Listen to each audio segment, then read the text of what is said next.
Hello, everyone. Thank you for attending our first town hall strategic planning event. We're glad you're here. It's going to be a informal discussion.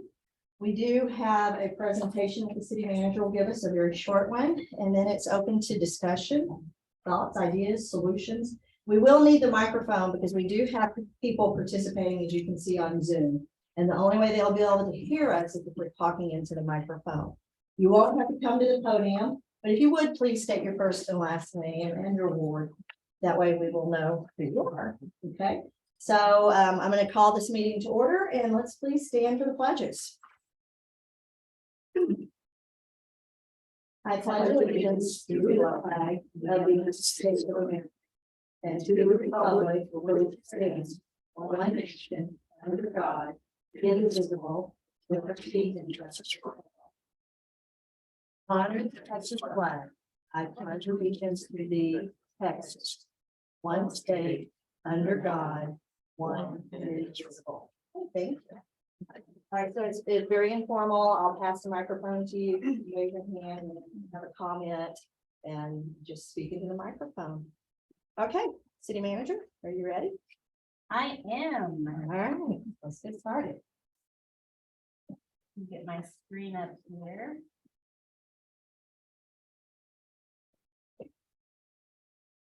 First, I want to thank everyone who is here today. Greatly appreciate your attendance.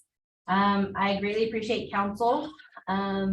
This isn't possible without their support, as well as the residents. So we've collected a lot of information, and when you walked in the door, there's actually a packet up there.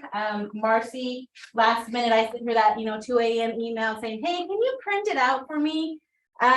So she printed out all of the different sections, and then on the top is kind of a pie graph of all of the different kind of topics that fell in the different categories. You'll notice that some of them, like wastewater treatment plant, water, streets, and then there's another one for infrastructure. If the item was kind of a generic information, then it went into infrastructure. We did have a lot of people who would just improve infrastructure, improve infrastructure, improve infrastructure, improve infrastructure, which meant it kind of got its own category. But when you take that percentage and you add it to the others, it does move water, wastewater, and streets above employees. Currently, when you look at that little pie graph, employees did have the most percentage for people's comments, and that included a lot of pay. When you actually go through each of the different categories, it breaks down every single comment that the city received. There was a lot, so really exciting.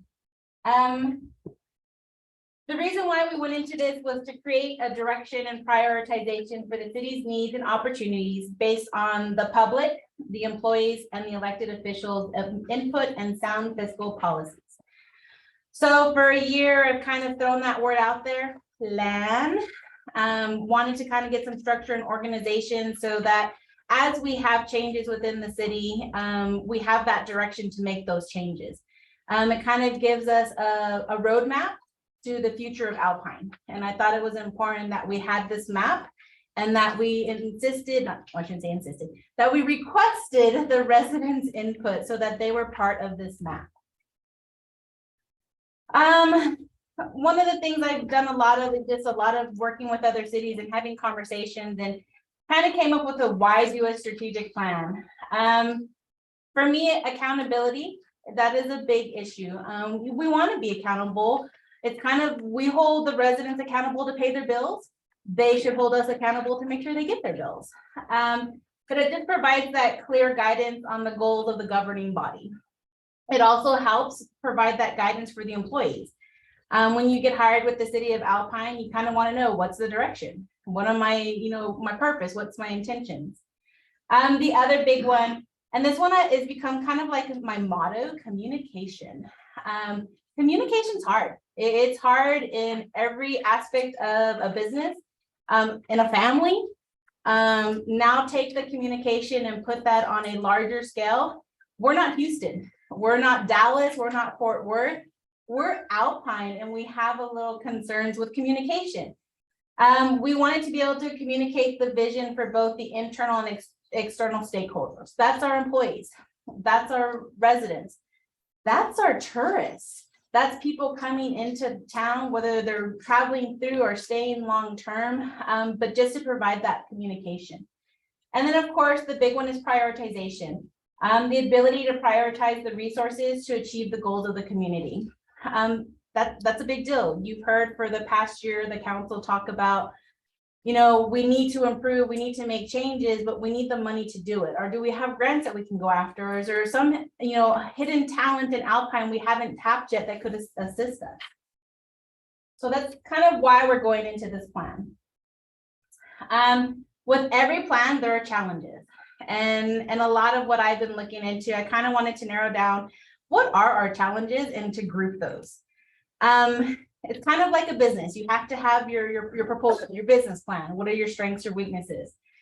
The biggest organizational challenge is financial. It's the level of financial resources that are available. When I say most cities, I'm including Alpine in this. Most cities are focused on mandated and direct expenses. What do we have to provide and how are we going to provide it? One of the big ones that is in our list of improvements is water and wastewater. We have mandates. We're required by TCEQ to meet special and certain regulations. Some of those come with an expense. Legislation meets, they hand down a mandate, and guess what? It may be unfunded, which means the city has to find the resources in order to comply. And then when we don't comply, they come down the road and say, well, we're going to, you know, cost you $15,000 because we're going to penalize you. So these are things that the cities a lot of times will focus on. Also, the lack of discretionary funds. It's having that little extra money set aside. You'll hear the term rainy day funds. Those are specifically set aside as discretionary to use when you have those emergencies. Creating those discretionary funds to have aside. For the city of Alpine, the big use of discretionary really is to hopefully be able to match a grant. Marcy, who has been great at helping us get grants, is, you know, she comes to me and I know she hates it because she's like, oh, I found this grant, but yeah, we have to come up with 25%. Where's the 25% going to come from? So it's planning for that future, but these are also our challenges and weaknesses. Administration or administrative. It's having the appropriate staff to deliver the efficient and effective government services. Kind of when I did this before I sat down, I was like, okay, what am I going to look at exactly? And it was fascinating to see on the pie chart, employees, your staff. You know, what do we have in the way for staff? We do have challenges, keeping staff, hiring staff, the levels of training. Are we providing the training necessary for them to be able to do their jobs, to develop the skills, the experience, to be able to continue to move the city forward? If we're not providing our own employees that, how can the public expect the city to provide efficient and effective services when they don't know themselves? And of course, this is kind of like a little inside joke for me, is how many hats? How many hats does a staff member wear? Not all of our staff members have multiple hats, but a good majority of them are doing more than just what they're hired to do. So you have those members who you don't want to burn out. You don't want them to quit because they're like, you know, I can't take on one more thing. So these are challenges, especially in a small community where you want the ability to get more. And of course, leadership. Leadership is a big thing because we want the support of our elected officials, our government managers, to engage in initiatives and activities. Our council has been wonderful with wanting to move forward with this. I think when I brought it up and suggested it, they kind of looked at me like, okay, yeah, let's see, But then I think as the community got more involved and they could see, and you've heard, and you can have those interactions, you see our leadership say, hey, we really do need a plan. We really do need to have that map for the future and the direction we're going to go, and have something to look at and hold ourselves accountable and update yearly. And, you know, we may have that one big major event that, hey, it's okay because we were actually prepared for the future. So our leadership with our elected officials is great, but with every elected position, you have elections. And so leadership changes. So it's making sure that as a whole, we communicate and we work together to keep that leadership understanding and moving forward with our roadmap of the future. So when we first presented the strategic plan, we talked about getting the vision, the primary topics, gathering the information. So we're kind of at the third step. We're ahead of time. The estimated start of analyzing was going to be February. I didn't give Marcy a break. And I said, let's just do it. Let's move forward. So we are on analyzing and developing data to determine top priorities, goals, and action items. So we have all of this information. So as we analyze the data, we need to look at our main areas of concern. And there's multiple ways to do this. And my thought process was to have workshops. We've collected the data. So we want top 3 concerns, top 4 concerns, top 5. Once we know those top areas that we want to look at, it's performing a SWOT, our strengths, our weaknesses, our opportunities, and our threats. So we've already got the weaknesses, 774 of them that were provided. There. So I'm not too worried about that section. But once we look at what our top priorities are, it's what are our strengths in those priorities? We know our weaknesses. What opportunities do we have? And what are some of the threats? When you look at the threats, for example, I know when we look at infrastructure, our biggest threat right now is being able to provide or receive the materials to get what we need into Alpine. So those are things that will be part of that process. And then we also need to consider, where do we want to be? What is our future vision for each of these areas of concern? What direction do we want to go? And then how do we get there? We set a goal with an objective, with a strategy, with an action. And it's kind of a process, because if I say we're going to save $1 million, I'm just throwing this out there, guys, $1 million in the next year. And on September 30th of next year, you're like, hey, Megan, where's that $1 million? You're now holding me accountable. I should have updated you. I should have provided you the ups and downs. Did we save it? Did we not save it? But then you have that visual, tangible item at the end. You can see that action. And then kind of the final process. This is a living plan. This doesn't mean, and I hate to say it because historically Alpine's really good at it.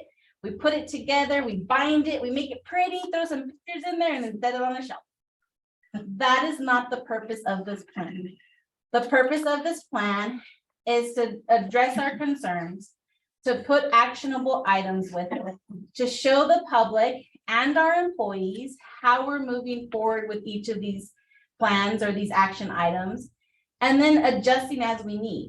If in the middle of the year, we have an emergency come up and we have to refocus all of our funds and our staff and our time to that specific emergency, our plan's gonna change.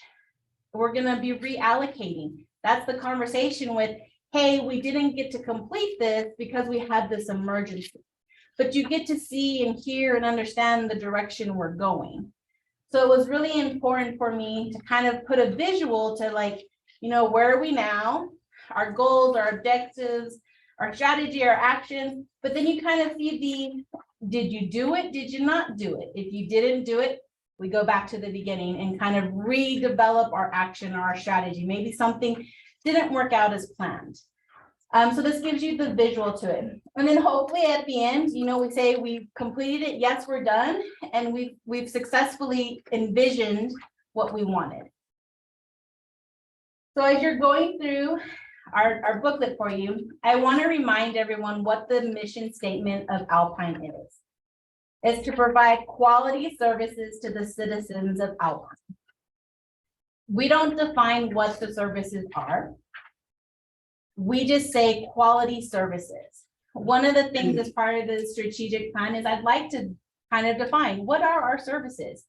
We provide a wealth of services. If you look at the big picture, it's not only just our infrastructure, but it's also the services we provide to our employees, the benefit packages.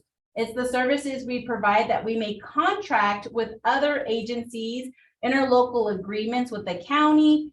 It's a wealth of information. So as we're going through this plan and having these open discussions, it's kind of like, hey, I didn't know you did that. I thought the county handled that. It's providing all of that feedback. So the raw data, just kind of a little synopsis of it. We did complete 6 town hall meetings.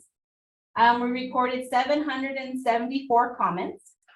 We estimated 144 residents in participation. This does include residents and staff. Some people attended more than one meeting. Some people just attended one. We say an estimate because Marcy and I would go to count and then someone would walk in or someone would walk out, and we didn't do a roll call. And we want to note that we also had residents who did not participate in the comments. They attended, but they didn't actually fill out their sticky notes, or they didn't utilize all of them. They may have only had 1 comment or 2 comments. So we did have a lot of stacks left over. And then Marcy did an excellent job with breaking down all of the different kind of categories that some of the comments fit in. I'm not going to go through all of them. The information is provided, and then this will be posted online for everyone as well in the community. The next slide, I took the top 10. It kind of coincides with our pie chart here. Giving you kind of a percentage based out of the 700 plus comments. The main section is our employees. A lot of what was presented in the comments was really just pay, looking at pay, looking at benefits.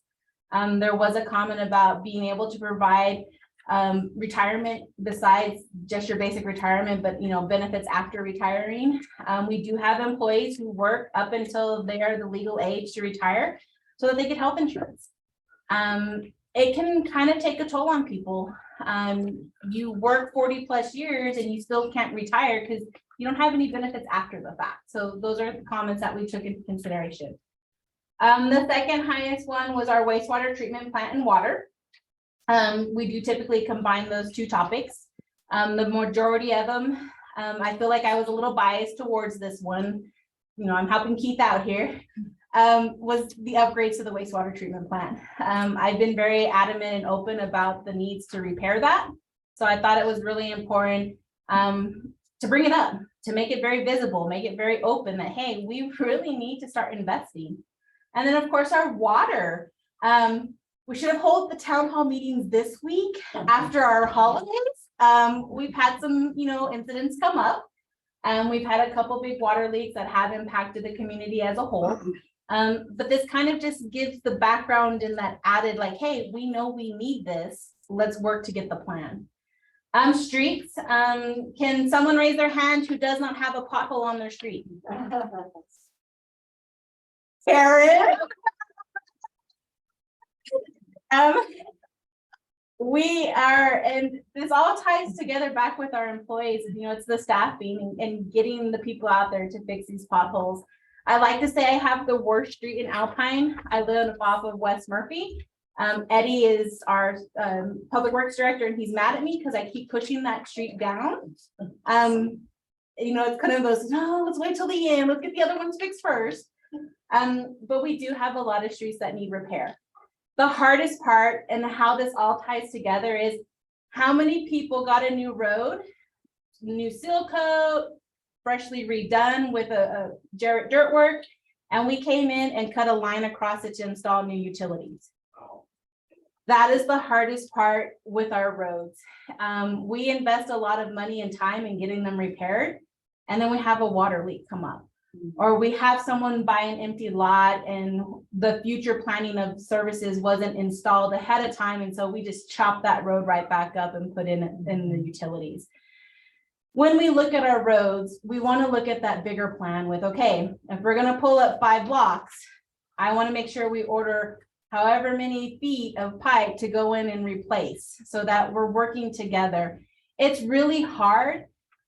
Communication, if you remember one of the first slides, is that communication and getting everyone on the same page and in line. When you have a department who has less employees than another department, one department doesn't want to wait for the other. We want to get it done. We have a list. We have people complaining.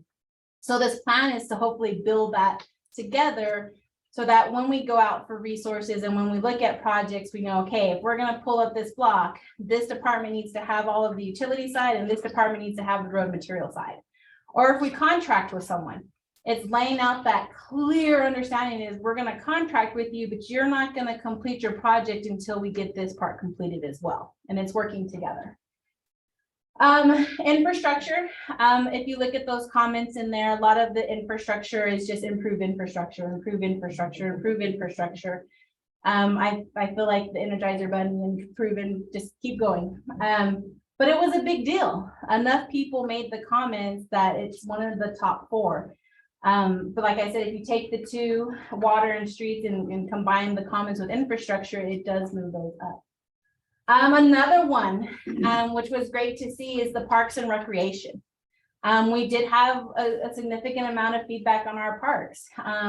People want quality of life. You want to park, you want to go outside, you want to enjoy, you want your grandkids, your nephews, your nieces, your own children to have that safe space to play. I grew up in El Paso and my parents always told me to play in the road.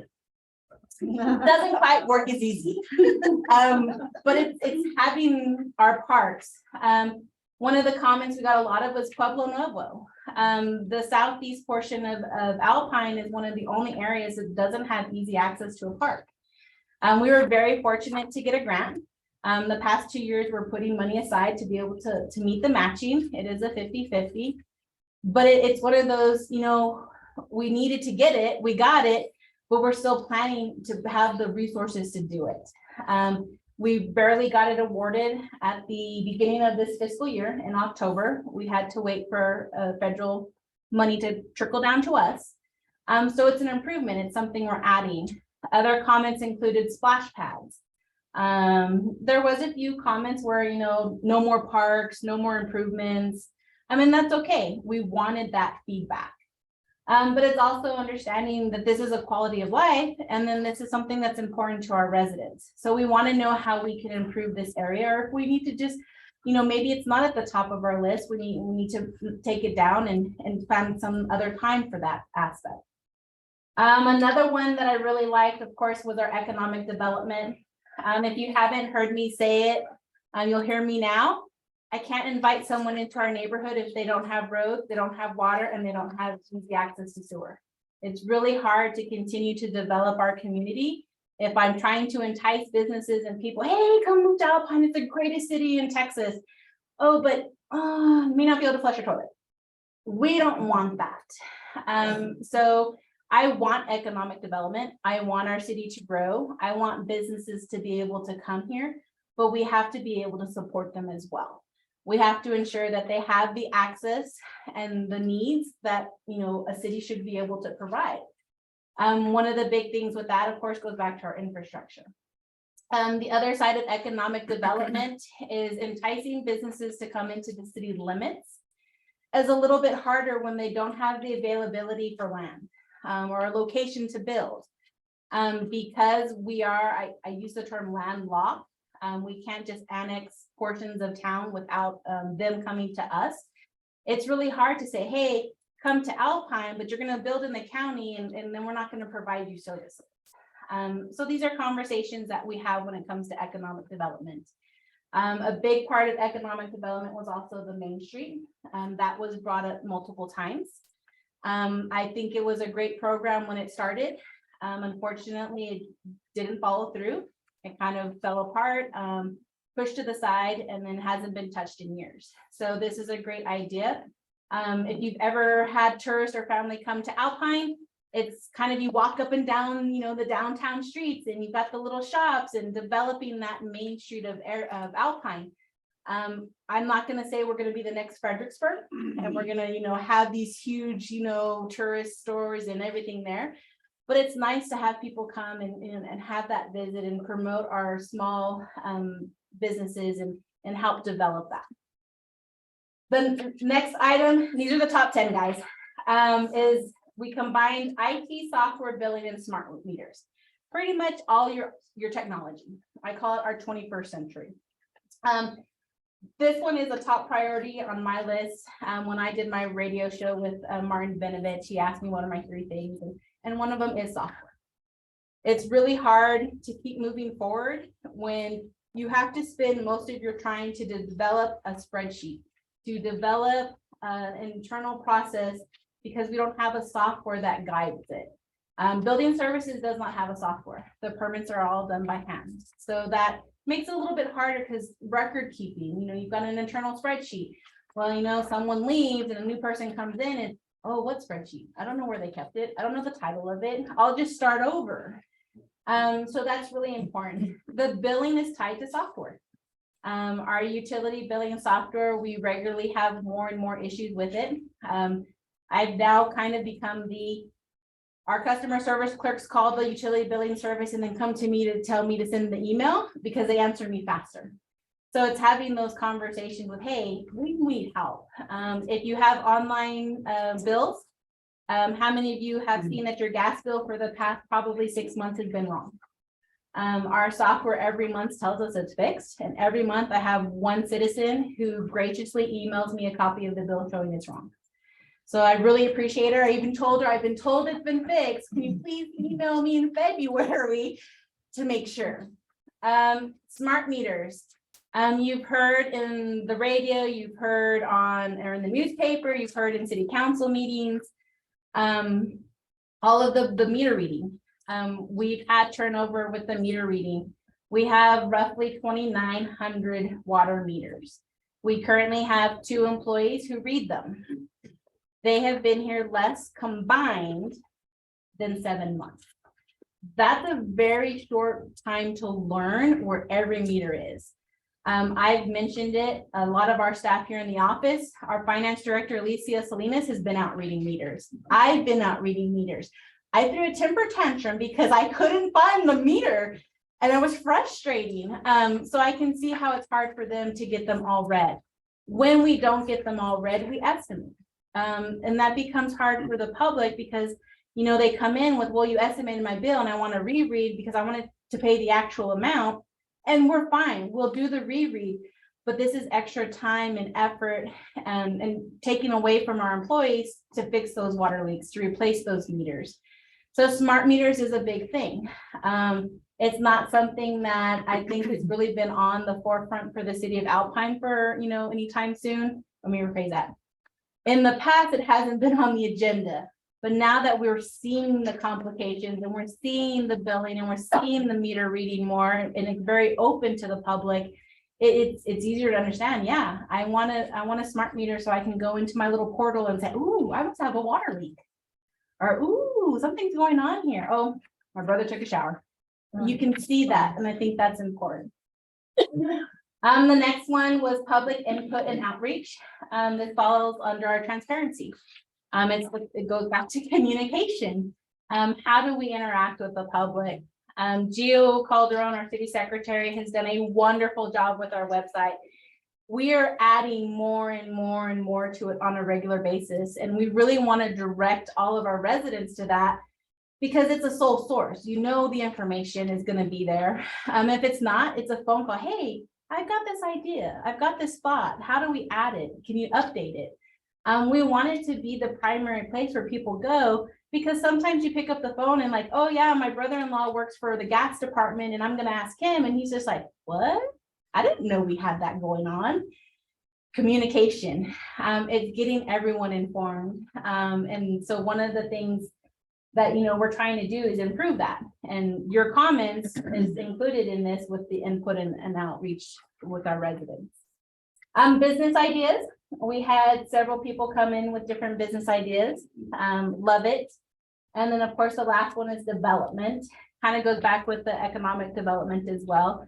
The reason why they're kind of separated in categories the way they are is we were trying to group them based on how they were commented. We didn't want to make assumptions with, well, we think they're talking about this. So we kind of just generalized the grouping a little bit more, which is why we have so many categories. So the main purpose of tonight is really to have an open conversation. You can see the top priorities based on the comments and start working on how do we want to look at those priorities? Do we want to look at specific topics within those priorities? Do we want to look at specific projects? and just get that openness from the public. This is the first meeting. So this is kind of the general meeting. This is the introduction to get where we're going. Once we kind of start laying out that path, we'll have meetings that will address the specific concern and do the SWOT analysis. And then start breaking down into the different, what are our objectives, strategies, and our actionable items. I would like to address everything, but I am one person and I have to be realistic. I know that our community would love everything fixed tomorrow. If anyone wins the lottery, please make a nice donation. But it's not realistic. I really want this plan to not be one of those that sits on a shelf because we weren't real with ourselves. I want to set goals and directions with, if the first goal is to find the money, then that's the first goal. That tells me maybe I need to go to the Texas Water Development Board and say, okay, what are our opportunities? They are a huge source of funding for all cities across Texas, but not all of it's free. Some of it can be in grants. Some of it is low interest loans. Some of it is a grant loan combination. Some of it is just a flat out, here, we're going to give you a loan, 0 interest. But in order to apply for those, we have to have a project. We have to have a plan. So if I go and I say, hey, Marcy, tell them we want to improve infrastructure, she's going to be like, they want details.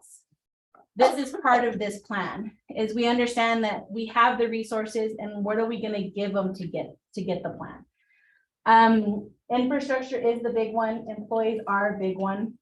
We've discussed, our revenue sources. The city's highest revenue sources are property tax and sales tax, and that is for the general fund. Every fund that we have is operated slightly different. Our water and our wastewater and sanitation is a completely separate pot of money. Our gas is a separate pot of money. Our hotel funds are regulated by the state of Texas. We are the only city in the state of Texas that is required to spend 51% of our hot funds on advertising only. So we're limited to what we can do when it comes to those funds. Little insider for Heather Yaden, she's here with us tonight. Legislation is currently, out there passing bills and getting everything in line. And there is a proposed legislative bill to allow hot funds for parks. It will be limited, but it's there. Things we keep on top of is all of these things. We have special revenue accounts that are designated by state for only specific things, and we can't use them. And then of course we have all our grant money. The more grants we get, the better we can operate. But at the same time, you have to remember there's an administrative side to those grants. They do have to be monitored. They do have to, there's reports. There's not only how you spend it, but how you procure it. There's a wealth of things that go on. It's not just here's a check, good luck. There's a lot that comes to it. And we do have a limited staff for it. I am a firm believer that our #1 asset for the city of Alpine, and correct me if I'm wrong, Dr. Reinhardt, is your employees. Our teachers are an asset for the school district. Our employees are our asset, and so that is something we do have to look into. Our employees are what's keeping your infrastructure going. You saw it over the holidays. It's important. So everything kind of ties together. It's hard to pull it all apart, because without one, you can't have the other. And so you want to try to balance it out. Do I expect at the end of this to have a 70, 80, $100 million plan? Oh yeah, if not more. I expect to see all of our wants and things, but we're going to be real with each other. We're going to be realistic, and we're going to look at what we can do with what we have, and we're going to plan to move forward with it. Do I expect that at some point we're going to have those hard discussions with council and go out for debt, raise property taxes, raise utility rates? Yes. It is not something any one person ever wants to do, because I'm a tax-paying citizen like the rest of you. I don't want things to go up. I love when my grandmother would talk about going to the movie for 5 cents. I'd love to have lower rates, but we know interest goes up. We know the cost of living is going up. We know that materials are going up in price. So we have to be real with ourselves and look at the benefits of how we move forward and how do we balance it. That's kind of my whole spiel. Every meeting will develop more and more and more. This one is just the first one. This is, like I said, they're all going to be very laid back. We want an open discussion. Marcy's been asked to take notes to get those priorities. I don't want what we have here for you guys to think, oh, well, it's black and white or blue and orange. I want the conversation with, okay, if our infrastructure is a priority, what are we going to address? We've seen the comments. Some people were very specific on the areas that they want to address. We do want to address it as a whole, but we also have to understand as a whole it's going to be more expensive. But maybe we focus on certain sides of town. Maybe we focus on certain incidents to build those up. Our wastewater treatment plant is really one project that can be done in phases. So that is something that we will consider, I hope. Water, maybe we need to have the discussion with, okay, Megan, we need you to tell us which area towns are the worst, or how do we explain? Water is an issue, not that we don't have access to it, we do. We have water in the ground. It's the equipment to get the water is becoming the issue. It's the transmission of the water to your house that becomes the issue. So we wanted to figure out how are we going to move forward with that. Unfortunately, the past has haunted us now. It's come back and basically said, you took that shortcut and now you're paying the price for it. So if we do move forward with water infrastructure, it's making sure that we outline in our action items, not to take the shortcut, not to put the rocks back in the hole on top of the nice pipe where it breaks. That is poor Keith's problem he's gotten to deal with is the bedding of those pipes. The rocks will break them over time. The vibration, our little earthquakes we've been having, it moves those rocks, and those rocks will take that PVC and they'll break right into it. And then it's not a hole. It's an 8.5 foot split with the water coming out like a water fountain. It's not fun. So those are discussions to have as well. I could talk all night, but that's not the purpose. I'm really excited, guys. I really am looking forward to this, and every meeting will develop more and more. Catherine Keats, our mayor, will kind of take over and let you guys start throwing out your ideas so that we can start recording them, so we can start developing what more information we need to provide you, different topics that need to be discussed a little bit further. We do have a vision plan that was done in 2016 aimed towards more tourism, but it is available online and I can make copies if anyone wants it. We do have a street study that was done in 2019, kind of gives us a good road, bad road view of where our city's at. Doesn't kind of give us the plan to move forward. And then we did have a master park plan. Darren Nance, our park board chair here. I'm calling people out today. I'm sorry. He is well aware of it and kind of how we're moving forward with our parks. Quality life is important in our community. So there is that plan as well that can be incorporated if needed. All of these are available online. If you want them directly sent to you, just let me know and I can get those emailed to you. But these are all resources we're going to use as well to move into our current plan. So I'll leave it to you. Okay.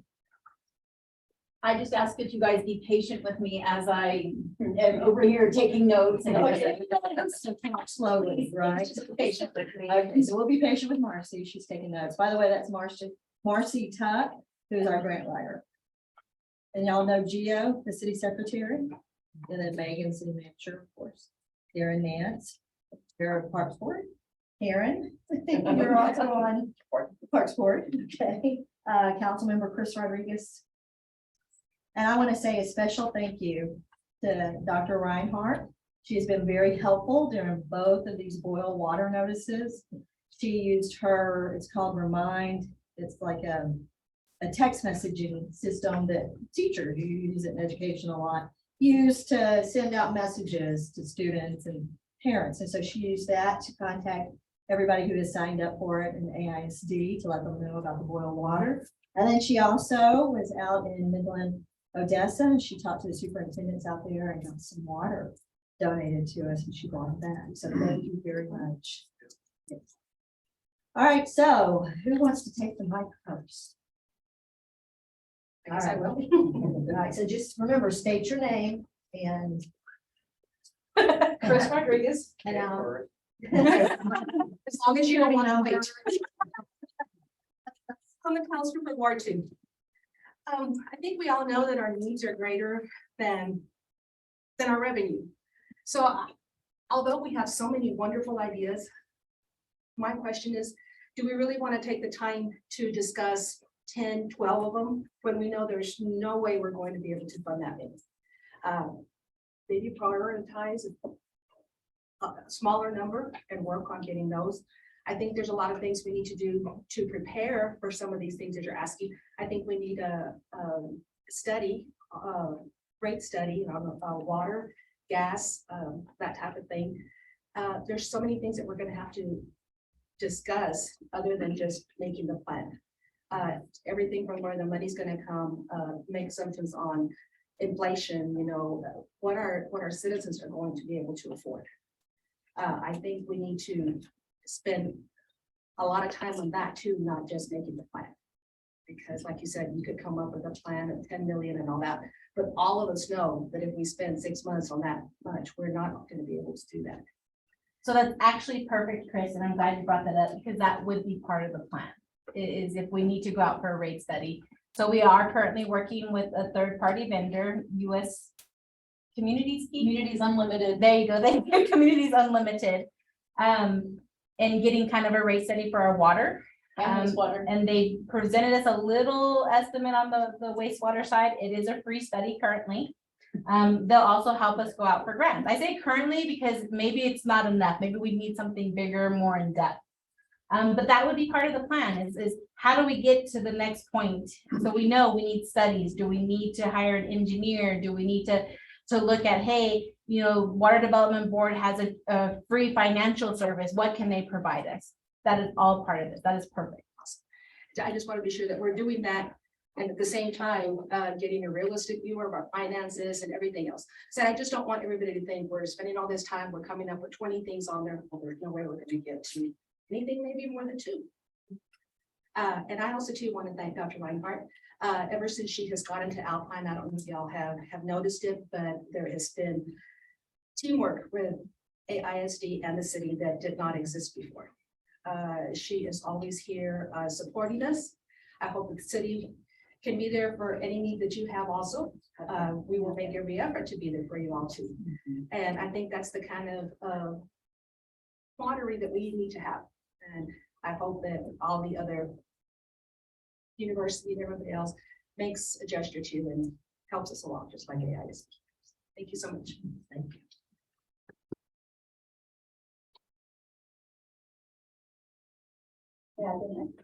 Yes, ma'am. Am I supposed to stand? No, that's it. Okay. Whatever you're comfortable Okay. with. So Dr. Michelle Reinhardt, and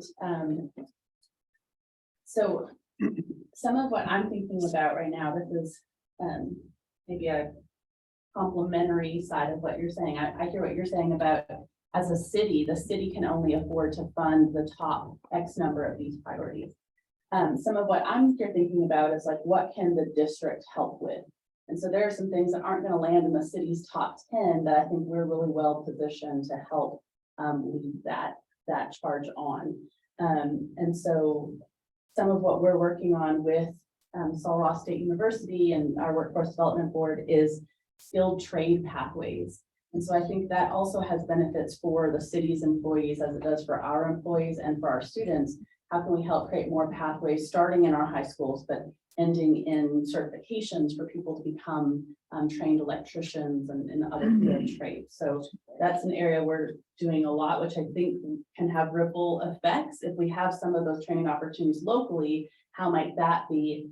I don't know that it's truly an employee benefit, but so much as being in a place where you have access to that next level of training. It creates the employee for us to hire. Exactly. That is what That we is really need. And I don't know if you're part of the SBDC, she wasn't at that meeting, but the SBDC, the Small Development Business Center, they're starting to work also with the workforce to try to do the certification and skill. I would love it if you could attend some of those and kind of put that out there. I think that's wonderful. It's if we can start them in the high school, if they come to the city or they go to the university or whichever direction they decide, I would love for them to get their feet wet with us or the county. I'll share.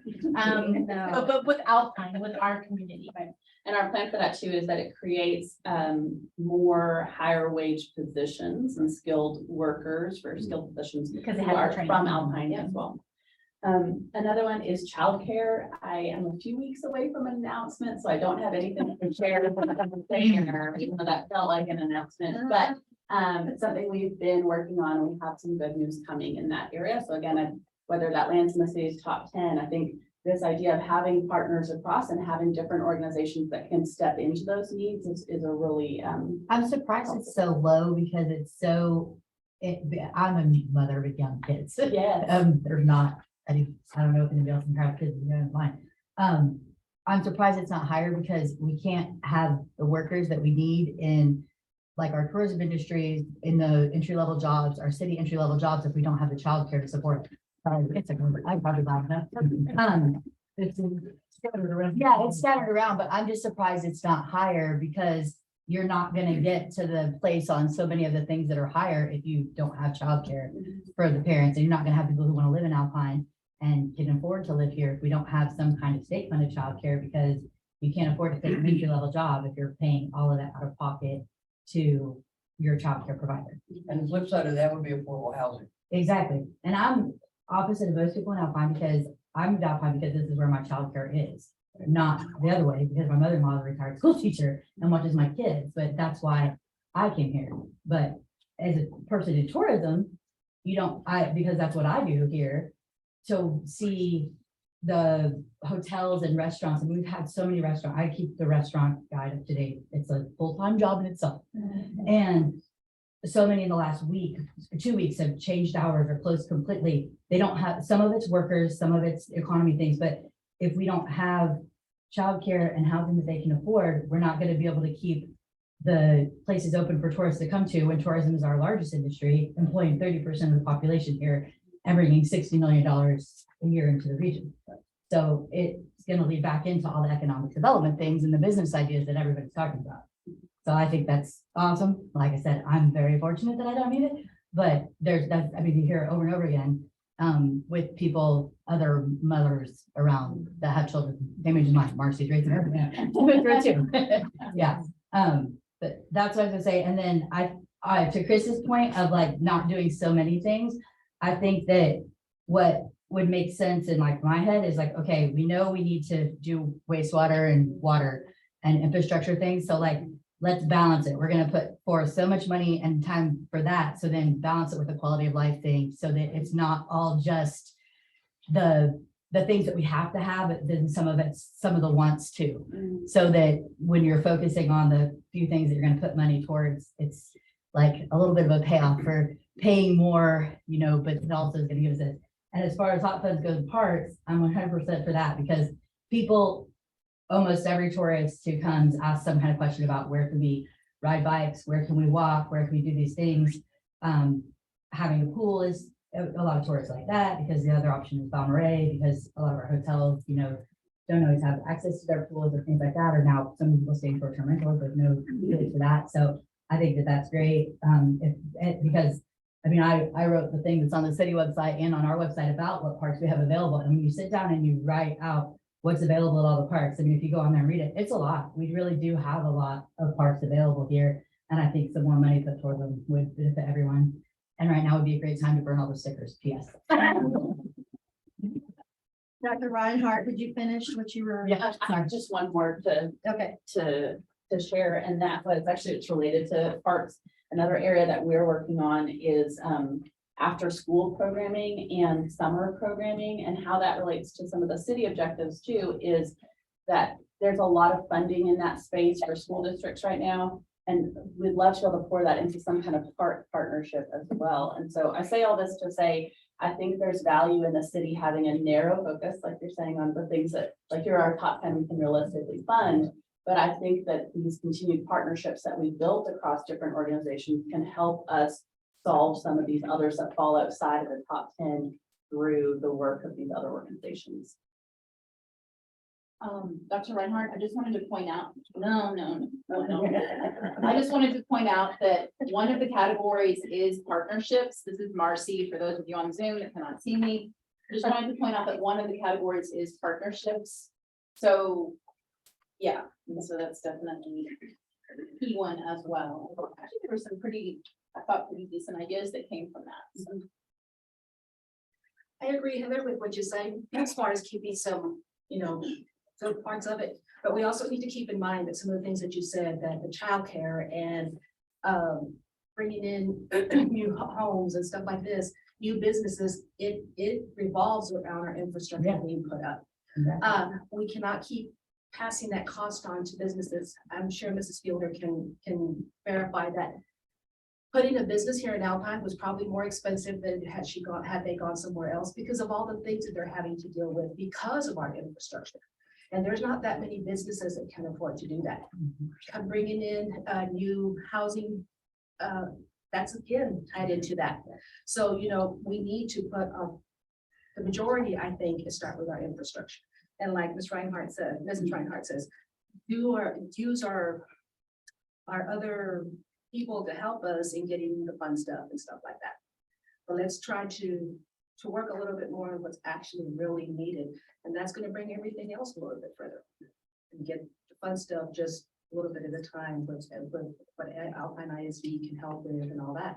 Now, what childcare might be number 10, and we say, well, it's the very bottom, but if they take 50-60% of the cost, and Alpine's just 40, or I don't know, mean that, but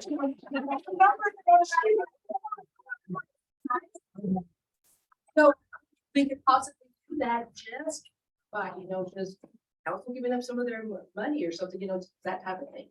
So I think some of the fun stuff can be worked in.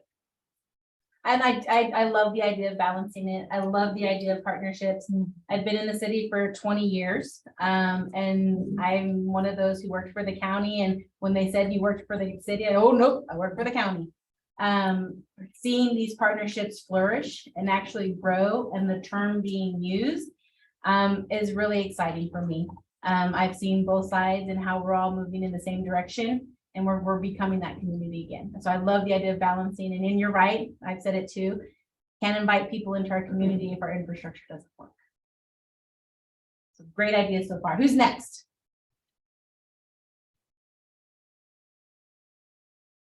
Okay, so yes, I always think of the infrastructure as our foundation, and Alpine's our home, so that's the foundation to our home. So I'm in total agreement that we need to do something now. Y'all seen we have 2 boil water notices, we have leaks.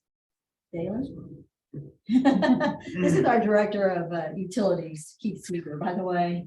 But yes, I think we had one going on right now. In fact, don't know the scope of that one just yet, but we need to do something. Now is the time. It's been pushed down the road a lot. It should have been taken care of decades ago. It's just been ignored. And we need to address that. The question is funding. Yeah, citizens only find out about the big water leaks that we get.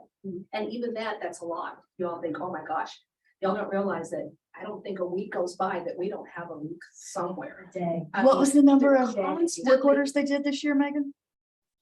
To be honest, the number of recorded work orders, I want to say was over 15,000.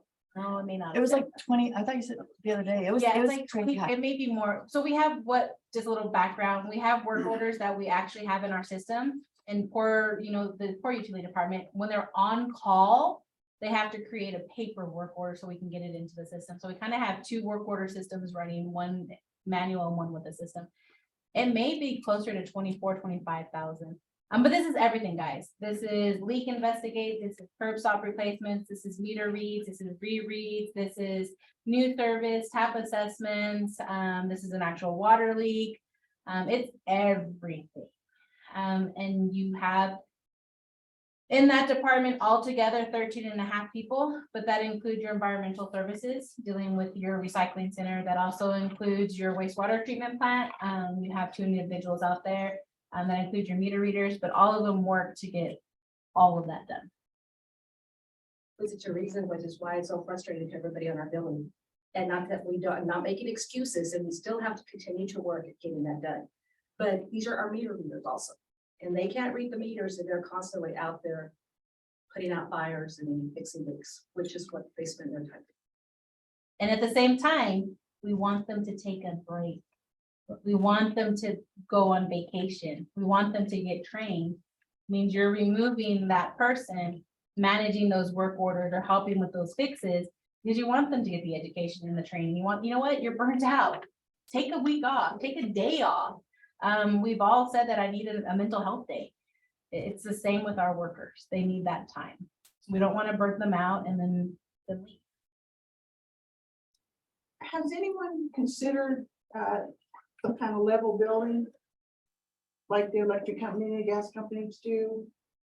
Where based on someone's prior year usage, they're billed a flat amount every month, then you go read the meter once a year.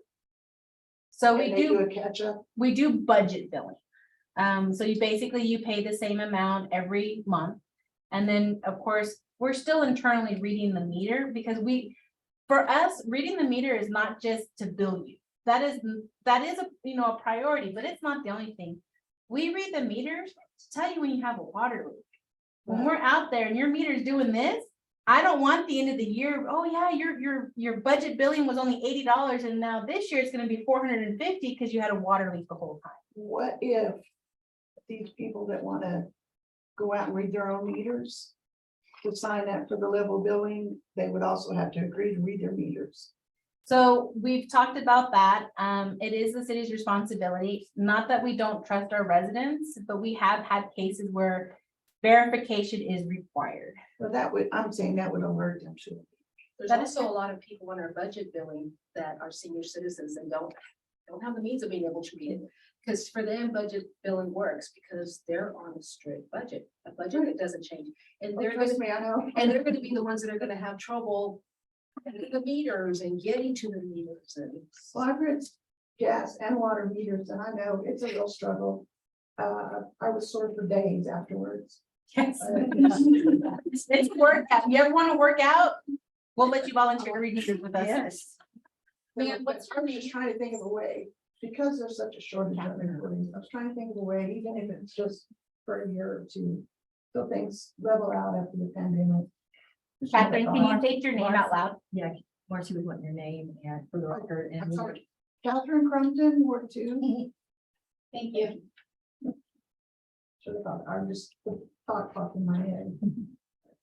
I want to mention that when you're done speaking. Maybe think of I would something. also like to say that, I don't know what it's gonna take, but we have got to prop up Sol Ross. Because tourism is great, but it fluctuates greatly with the price of gas and things like the pandemic. So, whatever we can do to help promote Sol Ross, and, I always come back to public transportation, so those kids have a way around town. But I realize that's probably a pipe dream, but still, if we can work, help Sol Ross, I'm all for it. And Catherine mentioned the word volunteer, and we do have a system in place. You would speak with Megan if you want to do something to volunteer. We had volunteers fix the clocks in town. And so, yes, we will take volunteers. If you want to spend a day walking with a meter reader. Sure, we Meter could probably reading, make that happen and learn how to animals, do it. Yeah. Animal shelter. Animal Always shelter, looking for anything like that, we will. I mean, this is all of our city, do the recycling, that's right. Right, because that's quite a workout, isn't it, Karen? Yes, it is. I wouldn't What's the recycle. moment? today, She was there, it's working hard, so I imagine she's sore. Yes.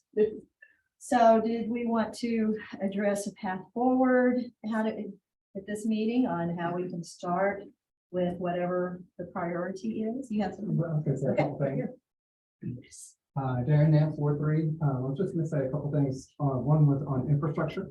When we look at infrastructure and all the problems that we have with it, I also think you can look at that as an opportunity because we are the biggest city in the area. So we have the most property that has been built. If it's vacant or anything else, you may not be paying the property tax and sales tax on that, but it's still an opportunity. If you go over to Martha and there's stuff, open left and right, and those are high generating properties. Here you have the opportunity, if businesses would come and fill those sections in, the building's already built, you just got to generate the interest and the demand to fill that building. The other thing I was gonna kind of put on a parks hat for, with Marcy was the, when we talk about the fun stuff out here and everything else, do not forget that. Because there's transportation set aside grants, which are 80-20 from the state, and those follow, text dot highways and everything else. And just kind of knowing the ideas, when you look at all the park stuff in there, a large part of it is connecting areas, trails, biking, all that kind of stuff. Public transport, or kids, if kids had bike and walkways to get to the city, because when we talk about parks, I say every park's local because you can just walk to it or bike to it. You don't really have neighborhood parks. They're all, easily close to distance. So the saying, the transportation set aside things, it's something we can look at. And I think Marcy's actually already done some grant stuff on one to kind of work with Coconut at one point. And I could be completely wrong, but all the stuff on the one ways, that huge, I moved here after that, but all the work they did on that with the push outs, so that it's the walkable area kind of downtown. That's most people have probably been here long enough to know before that. But I think that was an over $1 million project when you talk to TxDOT and everything they did for the downtown area. TxDOT did that, the city did. not Yeah, do that was a TxDOT project. Was that a grant or? No, that was That's 100% TxDOT. Oh, wow. They kind of basically came in and said, we're doing this. And, I mean, and just to add to the conversation, hope it's okay, but with the TASA funds, and yes, it's 80-20, but then our discussion has to be, okay, where's the 20% coming from? That's where Marcy hates me. Mhm. And that's just the reality. I don't hate her for having the reality part of it, but that is the frustration at times is it's such a good deal. But if we don't have the 20%, we don't have the 20%. Well, and that's where even if like hot funds does get approved to be used for parks, they're gonna set a percentage of how much of our hot funds can be used Right. towards parks. It will be regulated. Just like it's regulated for how much is used for advertising, how much is used for promotion of the arts and those other things. But it would at least, and like I said, I think that that would be a huge benefit. Well, and that would open a lot of opportunities It for would, things for like those that, matches. because then we would. Well, maybe we we'd have more. Could than have one park a, staff, you know, potential for the 20%. It probably won't be able to use for employees. though. I mean, that is how they regulate the money, you can't use it for employees, you have to use it to get more for it. I don't like to use the word supplement, but grants help us with that. I know a conversation with Ms. Rodriguez, we want to move forward, but we do have to look at our budget. We do have to look at what we have, and we don't want to go out there and skyrocket everything in a year.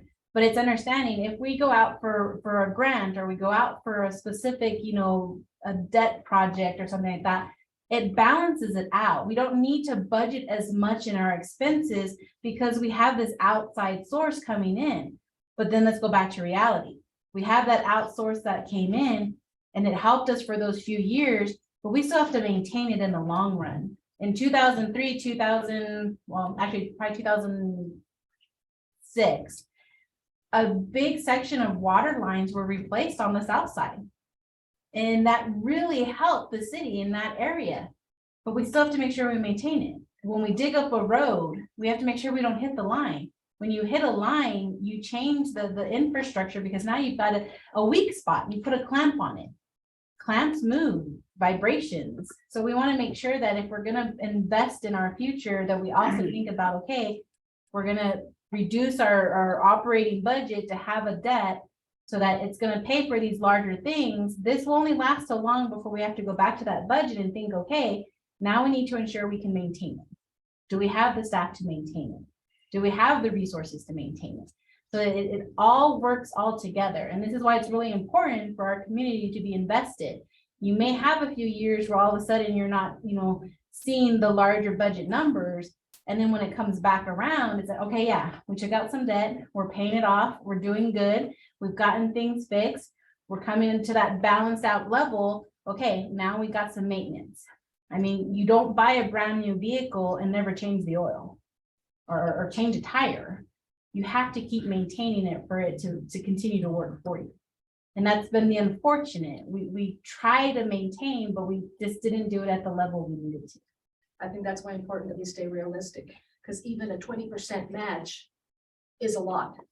Right now, we're at a point where our budget is, it doesn't have any growing and room to grow. It's tight. Anything that we do on this list is going to mean us going into debt, which means we're gonna have to pay off that debt. So that means we're gonna have to tighten our belts here. So even a 20% match, even a 10%, the city might not be able to do because we're getting into debt and it's going to be big time trying to get it paid back. So we need to be realistic as in what we're able to do, make better assumptions of what our budget's going to look like, what our citizens are going to be able to do. And get used to the thinking that there probably isn't going to be much wiggle room for anybody. No frills. Well, I guess I would ask a question on that then sorry. When we look at a place like Marfa, with so much stuff out there, I'm sure they have a ton of infrastructure issues as well, and that they're still resolving currently, but they are probably bringing in a lot of property and sales tax revenue. So it can be done to match both of them and everything. But like you said, that has to be done. The fund side has to be balanced as well. One thing I was going to say on that was that when we think about money and everything else, the only resource I consider more important than money is time. It's the only thing you can't. So if we spent 15 years, resolving the infrastructure items here and didn't co-work at the same time to come up with some other items, then we're losing 15 years here, which we all have a limited time on earth. That I feel like enjoy riding my bike around on occasion and doing stuff like that. Which comes back, I was going to just mention a couple things that some people might not know is biking opportunities. And when we look at the costs, especially too, finding things that are high value, low, for the ROI on it, which I had kind of mentioned off the landfill. I've been picking the ear of Megan over here for it, and that it could be a pie in the sky idea, but bike trails are something on the old Marathon landfill out there, which is 100 acres of land that the city owns that we're not using or utilizing, which is in biking distance to the city. Now, who knows if you need an environmental study and how pie in the sky this idea is. If you put bike something out there, youth like it, kids could like doing stuff like that. And the maintenance you wouldn't need somebody to come out and mow the lawn every day because it's pretty much a trail that would be managed by most of the people that kind of manage that. Coming back and looking, the state of Texas has also a thing called the Texas Trailway System, which runs the state of Texas is pushing bikes and biking, runs out through here. It goes from Marathon to the Alpine up to Fort David. And that's where the Tech Dot funds come in, which are 80-20, which you said. It could be a lot. I mean, those are a $50 million project, and it's a pie in the sky end when you look at our 20% match. Or Central Texas also has some things where they're working with private-public relationships. So like ranches now with biking as well. Beverly Ranch is an area. Spider Mountain is something where Beverly Ranch is a ranch privately owned, as well as Flat Rock Ranch, I think, over there. So if private ranchers would be open to the idea when it becomes profitable enough for them or something like that. And who knows, there's opportunities out there. We just kind of need to make a decision on if they're worth it or not. And I'm not saying that I expect us to wait. She's gonna get the microphone. And I'm not saying that we have to wait 15 years until we've paid all our debt before we go on to anything. I'm saying we need to allow our city to get used to the new debt that we're going to get into. Because we need to realize that everything else is going to be happening during this time. Employee retention is bad for Alpine right now. That has to be our number one, which means we're going to have to raise either their pay, benefits, something to get people to come work here. So no, I don't mean that we need to wait 15 years because no, I know we have to have constant growth with the city. But I think we just need to be careful and allow ourselves to get back in to the mode of being back in debt. So historically, for those of you who don't know, the city borrowed debt every 3 to 5 years.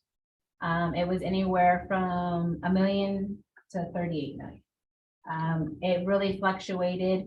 I can't speak to the past because I wasn't employed with the city, but when I started, it was scary. The city had no money. It was very scary because I didn't know how I was going to run payroll, how I was going to pay a bill.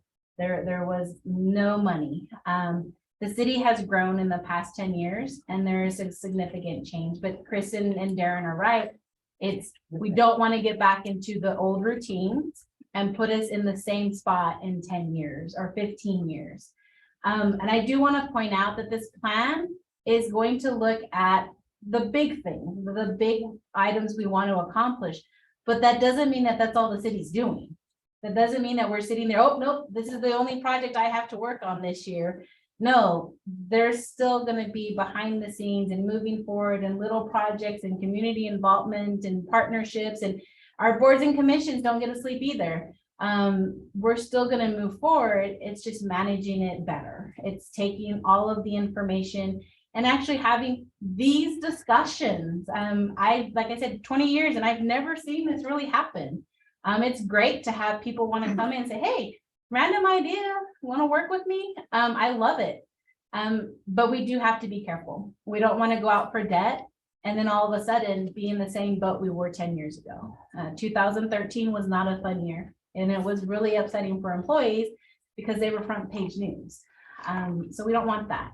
It's definitely going to be everyone hands in, involved, on top of it, accountability, keeping track of it. I believe you hear more about the city now because we're telling you everything. I mean, if you want to know what I had for breakfast, I'm gonna tell you. We are telling you everything because we want you to know, and we want you to know it from us. It's not the he said, she said, maybe, what's going on. We want you to know.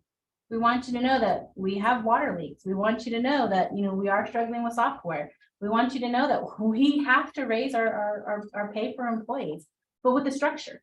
I want to know that if I get hired with the city, that I'm going to start here and I'm going to move up because I'm going to invest in myself. The city's investing in myself, and I'm going to move up. I've made it very clear to a lot of people, if we're the stepping stone for employees and families to get their feet wet and to do good for themselves, and they get that opportunity to move, I want them to come back and say, you know what, if it wasn't for the city of Alpine, I wouldn't have had that information. I wouldn't have learned. I wouldn't have gotten that degree, that certification. And if the high school is willing to step in and start that partnership with, hey, let's get them trained in, 11th grade and 12th grade, you know what? Let's get them here for a year. Let's get their feet wet. Let's get them a certificate. Internships. Yep. Well, when I was in high school, we had home ec. We had, Industrial technology. you learned to sew, you learned to cook. There was wood shop, there was metal shop. I couldn't go because I was a girl, but that's different. Anyway. I agree with you, Karen. So, but I think things like that have to happen again. I mean, there's something about taking pieces of something and putting it together and watching it work. It's a feeling of self-satisfaction and the knowledge that I can do that again and again and again. And if I can do it on that, well, I can try to do it on that too. I mean, it's just stuff that's needed. You need to bolster their intelligence and their abilities. They're confident. Yes, and give them that confidence to go forward. I know I can build stuff and I know it'll work. And it's a great feeling. And I would wish everyone could feel that. So, I'm sorry, I'm Karen Ketcher over Ward 3. Like I'm I sorry, said, Ward 1 now. this is a living document. So this will always be changing. I'm Lisa Fielder, and I think I'm in Ward 5. Yeah. Thank you all. Ms. Rodriguez, you bring up some really good points, and it makes me wonder, and Megan, perhaps you can answer this. Has anyone sat down and put together some really comprehensive pro forma financial projections over the next 15 years? Not for 15. Because it seems to me that we're talking about all the things we would like to have, and we don't know how much money we have to spend accounting for potential inflation, accounting for debt repayment, accounting for ongoing maintenance. And I think until we know that, none of this discussion matters. I can want all I want to, but until I can pay for it, it doesn't. So it seems to me that the first thing that has to happen is some real intensive, realistic projections that look far into the future, as far as this potential debt might last. And I don't know what the terms of some of these matching grants, how long are those? Do you know? Well, it depends. It 5 years, totally 10 years, depends on the 15 years? grants. And how about some of these interest-free loans? I mean, there's a debt repayment cycle. I We would need say to- 10 to 15. It depends on the. It depends on the grant and the loan and the amount. They Well, all I vary. would look that far in the future. I've been looking at some higher education enrollment projections in the state, and they are looking from 2021 through 2035. And I would think that we need to look at least that far forward to understand what we could even do. And once we know that, then we can decide what we might have to give up or trade off in order to. Does that make sense? Yeah, it makes great sense.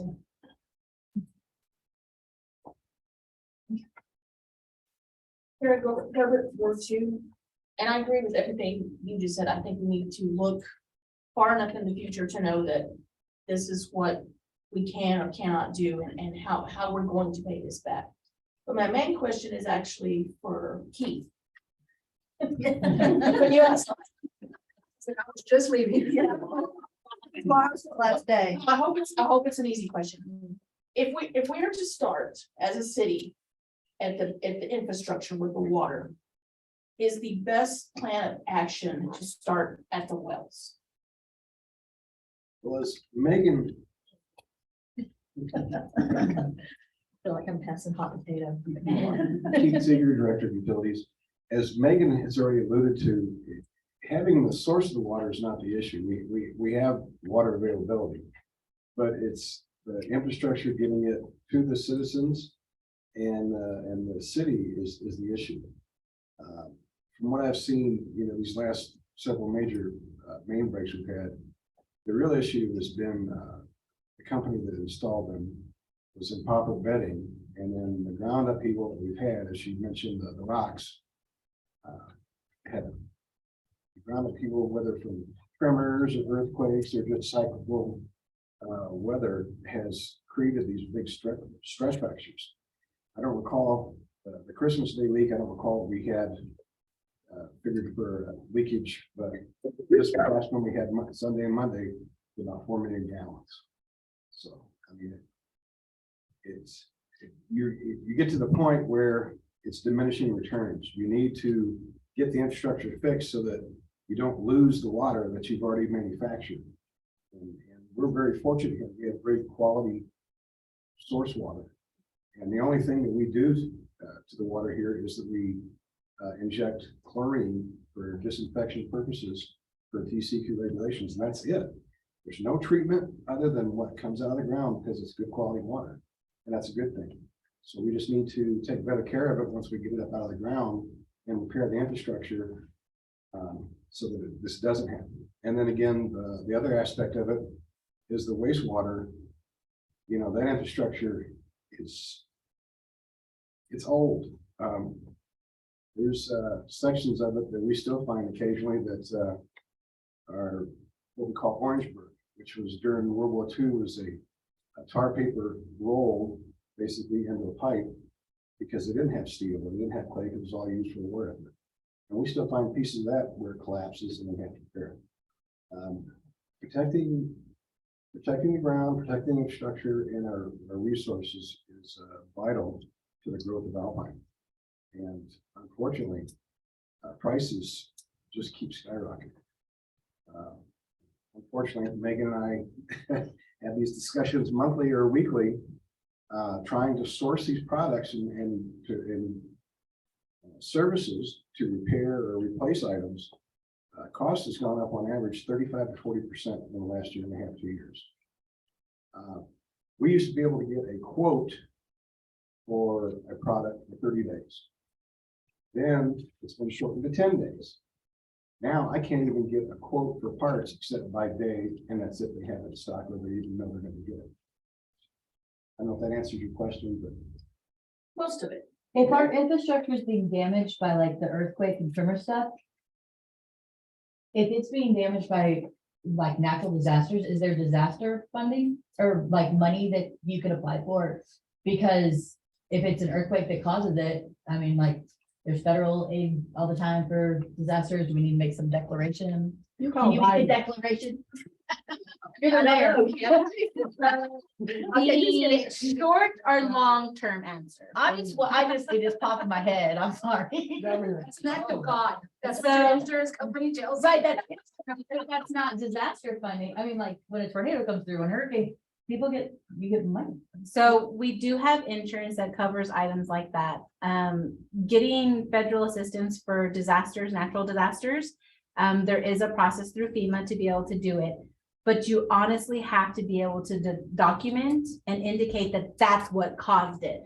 We're making an assumption, but when we dig it up and you have those rocks, a company will come and say, well, If you vetted that correctly, you probably would not have those issues. We know that it's not vetted correctly. But we also know we have miles and miles of infrastructure and, you know, it's like, okay, let's pick a section, tear it up, tearing up a road at the same time. But then when we open up that ground, and Keith is a prime, you know, visual on this one, is you don't know what's in there. You know, it's unfortunate that the city did try to get a study on our lines or utility lines, and it didn't work out. It was an unfortunate event, but we don't honestly know everything in the ground, and we're losing employees who do know. You know, people retire, people want to, you know, travel the world, they want to go and do things. And that knowledge, because we don't have it documented properly, is really hard. So step one in a plan like this is find out what's in the ground before we even know where to start. But that's part of the plan. That's the, okay, let's spend the money, find out what's in the ground. But when we spend the money, I want to know that you're going to manage the RFP. You're going to get an engineer who's going to actually do the job and not BS your way around it. And then you have someone on top of it, someone who's actively seeking, okay, let's benefit Alpine. I want to know. Is it a 12-inch? Is it an 8-inch? Is it a 6-inch? Is it lead and copper? Is it PVC? I want to know. That does cost money. And that may be a step one. No cutting corners, because just like Keith said, there was some work done that wasn't done properly. And that was probably Alpine trying to, hey, this is lower bid, let's do the lower bid. Might cost us a little bit more, but you get what you pay for. Or it's, you know, my brother-in-law's the one who actually put it in 30 years ago. And you know what? They just like it dug up the ground, put the rocks to the side, put the pipe in, put it all right back in. On how it works. And it's hard and it's frustrating. I have a question. Mr. Seeger, I'd be interested in hearing from you, since you are an expert on this, of what infrastructure needs you would prioritize? What needs to be done first, second, and third? Very good question. Excellent question, difficult answer. The problem is, as already been mentioned before, the infrastructure, and I don't know if it's intentionally or just because there's always something else to come up and the money wasn't available, whatever. But past generations have not taken care of the infrastructure and maintained it. As Megan mentioned, you know, you buy a vehicle and you have to do the maintenance, and we've not. The wastewater plant, prime example. The aerators have failed and they haven't been replaced, and now we're trying to get them replaced, although, you know, we got sapped by the TCQ for it and had to pay a fine. And we're trying to get it repaired, and we do have that in process. It's going on right now. Both clarifiers need to be taken down and rebuilt. That's so the infrastructure, I would say right now, the priority is the wastewater plant. It would be nice if we could use the reuse water in other areas, you know, like for the golf course and other places. I mean, that's intelligent use. But, you know, we have laws and parameters that we have to follow.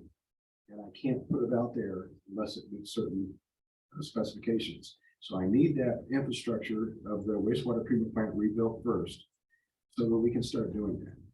Then we can move on, and I would say the water would be next. Again, trying to account for these losses, and sometimes, you know, we do an annual review and report to the Texas Water Board Advisory Board, and we don't always know where all the water won't come out of the ground and what we built for. There's a difference, and You know it's going somewhere. it is, and sometimes, especially in the desert, you know, Yeah. leaks can go for a long time and go underground until they finally saturate enough and they come above ground where you find them.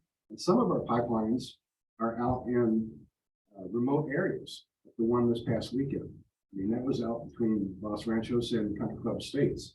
So who knows how long it actually was leaking before someone finally noticed it, and when we saw it on the SCADA system, hey, we're losing water rapidly. It may have started as a small leak and got worse. But you know, you don't have someone writing fence, you know, writing our pipes like, you know, cattlemen do. So it's until somebody notices it, you know, you just can't have the opportunity to find it and then repair it. And that's on top of everything else we're trying to do. And it's just one crew, it's difficult. So I would say the wastewater treatment plant, then the water infrastructure, to maintain that. And of course, a big part of that's going to be the lead copper rules revision that has come out. That's, as Megan mentioned, unfunded mandate. This is mandated by federal law, the EPA. But so far, there's been no word of any money. They keep saying, well, there'll probably be money. Well, probably won't fill your hand with water. Can you explain what that is, what that project is? The lead copper, anything, and unfortunately, or fortunately, or however you want to put it, the state of Texas TCQ has redefined that even further. And now the city is going to be responsible for even determining whether customers' service lines that they put in are lead and copper. And that's anything that would have had lead or copper attached to it, like the old-fashioned lead pigtails they used to use, and or if it's galvanized, that has to be replaced too, because they even put that on the list. So, I mean, this just come about in December, and that's a big game changer. And so we have no clue, you know, what the citizens put in. Normally, the way the system works is when you get an installation tap, the water meter gets set at the property line, and the customer hooks up to it from there. And they have their plumber do it, or their builder, or whatever the situation is. City has no way of knowing. There's no records. We don't know what they used or what products or materials. And, you know, some of the homes here have been here for over 100, 150 years. So you just have no idea what they are. But now the federal government says that we have to determine what they are. They're going to have to be replaced. Suspect.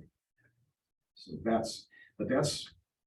and then the other thing is the employees. If you don't have the people to do the work, you just can't do it. And I know people get frustrated with us sometimes and angry because it seems like we move at a snail's pace. It's just that, as you can see, with the limited employees that we have just 25,000 work orders. I think that's what it was. I mean, we're just trying to keep our heads above water every day. Every day, I am forced to reprioritize the day's activities as we go along. Somebody comes in and changes it. You know, water leak come up today on 1703. So tomorrow, instead of my guys going to finish a tap for a customer, we did the water today, and we're going to do the sewer tomorrow. Now we're going to do something else. I mean, it's just the way we have to do it until we get these things fixed. So those would be my preference. Thank you. Okay. So I'm Carolyn Rose, and I have no idea what ward. Okay. Live at the Country Club Estates. Oh, So what ward? is it? Five. Five, okay.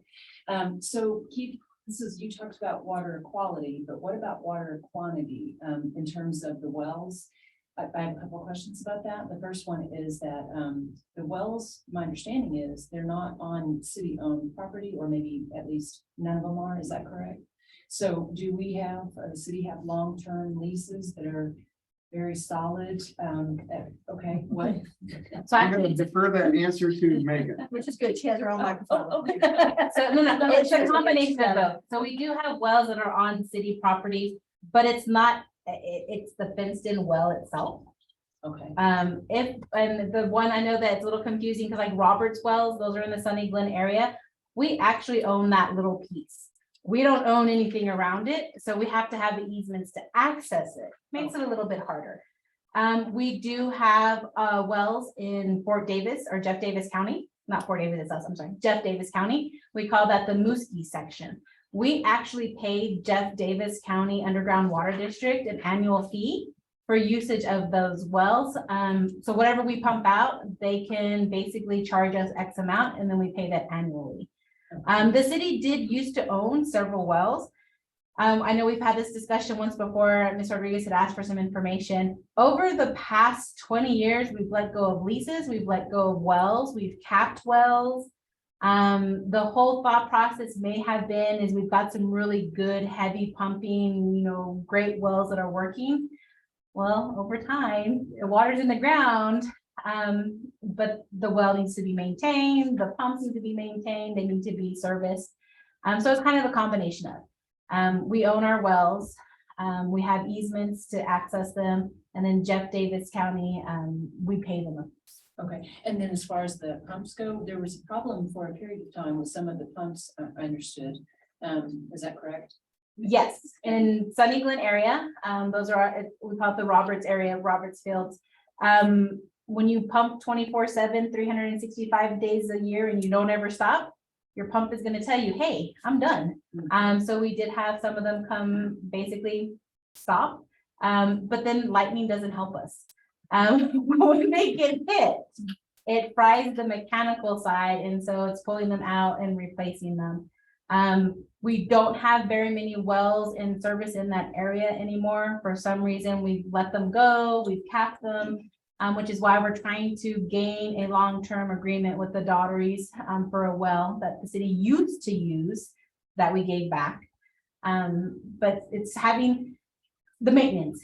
We're gonna have this one running so we can fix this one. And then, we have this one running and kind of alternating it. Unfortunately, for several years, they've just been working, and they stopped. But those have been repaired. Yes, they've been repaired and insurance helped pay for some of it. But when they're down, it's really hard when you don't have enough backup to get the water to where we need. Thank you.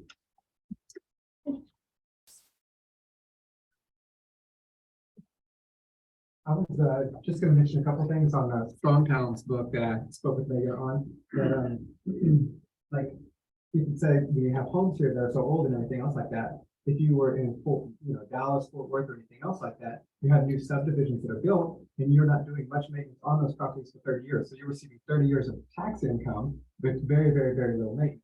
If we're already past that point of the term, we're receiving very little tax revenue on properties that require a lot of upkeep. So we're kind of, unless a subdivision was built, we're not getting a 30-year free money for that time period.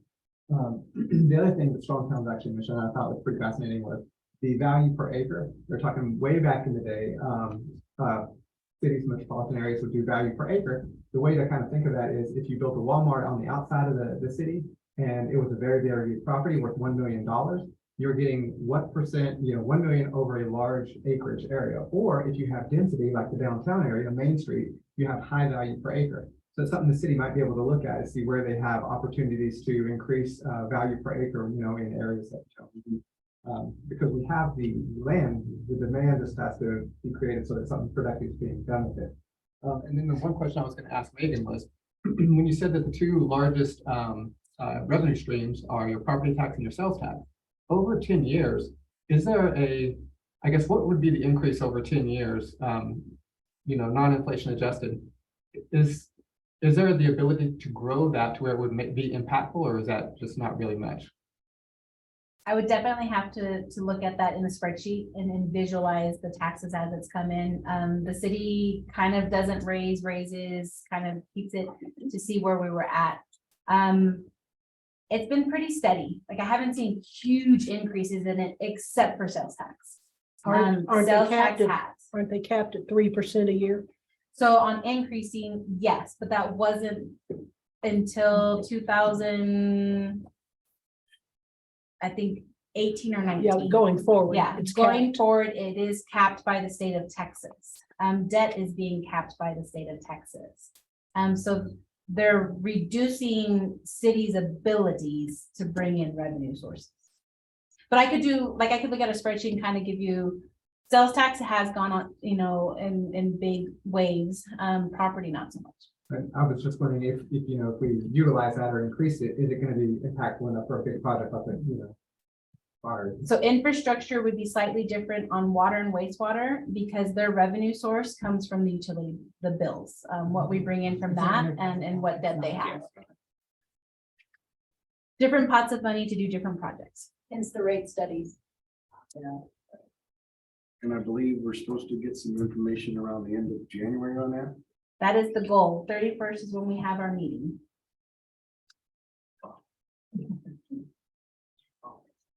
So just before we break, I wanted to thank everybody. This is what we need. We need the involvement because as council person, as a city manager, as a director, we don't claim to know everything, and I've learned so much already listening to all of y'all. This is what we need. I hope that y'all continue to engage and to stay involved with the city. And I also want to thank Keith. Tomorrow is his last day. For the time that he put in, I won't hold him against the fact that he promised to put in more time than he actually did. Well, we'll discuss about that. We'll discuss that later. But thank you so much. You came into a mess. You did wonderful. You didn't shy away from the many challenges that the city of Alpine put in your way. So we do want to thank you for so much that you accomplished in very little time. We wish you luck and hope that you have many years to enjoy your retirement. Then I also wanted to mention, this is kind of off topic, but Chris was just telling me that we haven't had hospice in Alpine for a very long time. And we now have hospice, Angels Care Hospice, yes. Tiffany Bird, do you know any other information about her? Right now, they're just getting started. They are only handling Brewster County, but they do plan on going out and handle Jeff Davis and Presidio County. Right now, they're just on Brewster County. They only have 4 patients at this time. They do plan on hiring more nurses as they get more on board. Right now, they're going to the hospital on referrals, but it is something that Alpine did not have and was in dire need of, so I'm glad that we have it. I'll leave a card with Megan, and just in case anybody wants to reach out or wants any information on that, but Alpine has hospice care. Yay. We can get that on the website too. Okay, and is I there think we have a anything else community. anybody wanted to add before we adjourn? Thank you. Thank you. Yes, thank you all. Thank you all for coming. We're gonna have more of these. The next one is January 26. January 26th. It's scheduled for the council chambers at 5:30. Depending on how big the group is, we may have to reschedule it into the Civic Center. The only thing with the Civic Center that I know Gio hates me having to bring up, we do not have the best audio or Zoom connection. And I can agree with that. A lot of times I go back to our YouTube channel to watch the videos of the meetings and you cannot hear. So So it's hopefully, best in here if we can do it in Yes, here like this. but hopefully we won't. Hopefully it will be in there because we'll be so big. But if we're not, we will be in here. Yeah, there's bonuses, but yeah, you know, it'd be good to be in there because we had so many people, but it's bad because of the sound, but this format seems to work. Gio? Did you want to see if anybody on Zoom wanted to talk? Yes, yes, okay. Rick, do you have anything? Are you there? Just wanted to maybe double check. I'm here. Okay, did you want to add anything before we adjourn? Well, one, I thought it's a great format in terms of the round table there, in terms of everyone have the opportunity to talk. I had put a number of pages of notes together. I know I shared with you, Catherine, and shared with you, Chris. I think the comments made, it's important to understand what the city financial status is. I know Lisa put up about, the plan projected. When I look at the budget that was put together for fiscal year 23, the numbers are actually going down from a revenue standpoint. And since the city underran revenue by about $1.5 million this last year, it certainly will be good to understand what the expected city revenue looks like going forward, because that will form the basis for the plan.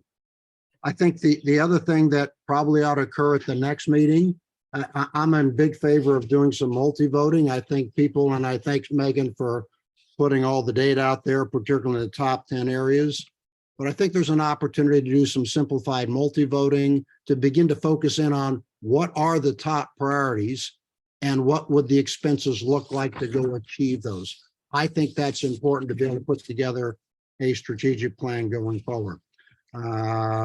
Because the needs are far outweigh the ability to pay. The wants are beyond those. And I think the city's got to focus on the needs first before they focus on the wants. But having data such as what's the annual revenue, annual expenses, fund balance, debt level, city bond rating, What are the number of city employees and the wages? What's it take to make them whole? In terms of the cost of living, so they actually stay. You know, the wastewater treatment plant and water, what's the current cost? How many mains are there? What are the water lines? What are the ages? Where are most of the breaks? That begins to focus in on where the real issues are that need to go get worked. Number of streets, city blocks, cost to rebuild a street, cost to seal a street, and then the infrastructure. My view is having that data and sharing it with the city will help everyone understand what really needs to go forward. Because right now, there's not a lot of data there. And it just brings reality to the table with limited budgets and how to allocate the scarce resources that the city has had, and will have going forward. So those are my comments. Thank you. Okay, thank you for adding that. And then I also wanted to mention that Gio, our city secretary, does a fabulous job on the city website. If you haven't been there, visit it. It's wonderful. You can go to the city website, and on the left-hand side, you'll see a menu. Down at the bottom, it says, how do I? And then there you can sign up for HyperReach so that you get, it's like a reverse 911. We've been working with the county. Stephanie Elmore has been fabulous. She's the county's emergency management coordinator. And so I'll send out, hey, we have a water leak, and she listens, and then, hey, we have a boil water notice. And so she sends out a HyperReach. So be sure to sign up for that so that you can be informed of different things. Okay. All right. Okay. And let's adjourn. Thank you, guys.